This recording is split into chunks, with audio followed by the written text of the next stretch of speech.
सबको जय मसीह की दोस्तों। आज हम सीखने वाले हैं आराधना का अर्थ। आराधना स्वतः ही एक मौलिक विचार है और इसलिए उसकी कोई ऐसी सरल परिभाषा नहीं की जा सकती जो अपने में पूर्ण हो। तो भी उसके अनेक पक्ष हैं जिन्हें समझने पर हम आराधना के आंतरिक अर्थ या मर्म को समझ सकते हैं। सबको जय मसीह की। अभी तक आपने इस चैनल को सब्सक्राइब नहीं किया तो तुरंत कर लीजिए और साथ में बेल आइकन है उसे भी दबा दीजिए। नंबर 1, आराधना परमेश्वर की महानता की चेतना है। यशायाह 40 उसका 25 और 28 वचन में लिखा है, सो तुम मुझे किसके समान बताओगे कि मैं उसके तुल्य ठहरूं। उस पवित्र का यही वचन है, यहोवा जो सनातन परमेश्वर है और पृथ्वी भर का सृजनहार है, वो न थकता और न श्रमित होता है, उसकी बुद्धि अगम है। रोमियो उसका 11:33 से 36 तक। आहा, परमेश्वर का धन और बुद्धि और ज्ञान क्या ही गंभीर है, उसका विचार कैसे अथाह और मार्ग कैसे अगम है। प्रभु की बुद्धि को किसने जाना, या उसका मंत्री कौन हुआ, या किसने पहले उसे कुछ दिया है जिसका बदला उसे दिया जाए, क्योंकि उसी की ओर से और उसी के द्वारा और उसी के लिए सब कुछ है। उसकी महिमा युगान युग होती रहे। आमीन आमीन।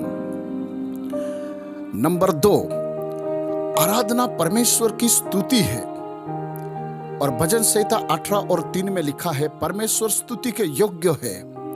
भजन संहिता 33 और 1 में लिखा है, परमेश्वर की स्तुति करना धर्मी पुरुष का लक्षण है। और इसीलिए भजन का लेखक पूर्ण जीवन अपने परमेश्वर की स्तुति में परिपूर्ण था।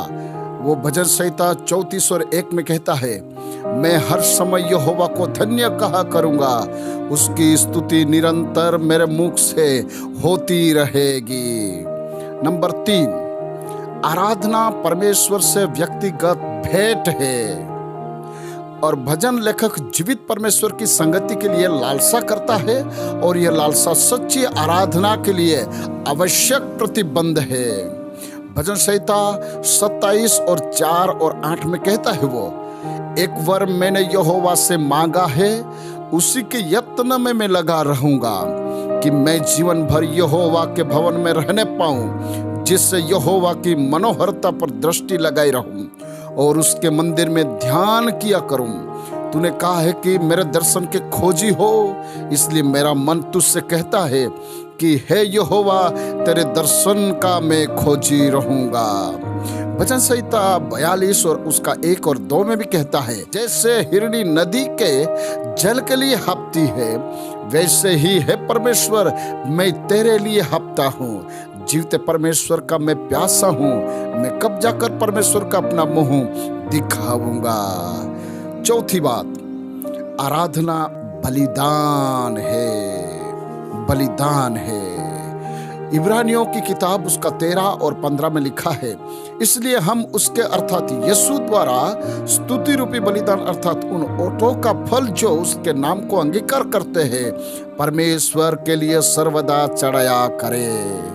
इसी रोमियो के पुस्तक 12 और 1 में कहता है, इसलिए हे भाइयों, मैं तुझसे परमेश्वर की दया का स्मरण दिलाकर विनती करता हूँ कि अपने शरीरों को जीवित और पवित्र तथा परमेश्वर को भावता हुआ बलिदान करके चढ़ाओ, यही तुम्हारी आत्मिक सेवा है। प्रभु आप सभी को इस वचनों के जरिए आशीषित करें। आराधना क्या है? 4 बातें आप लोग को मैंने बताई। प्रभु इन वचनों के जरिए हम सभी को आशीषित करें।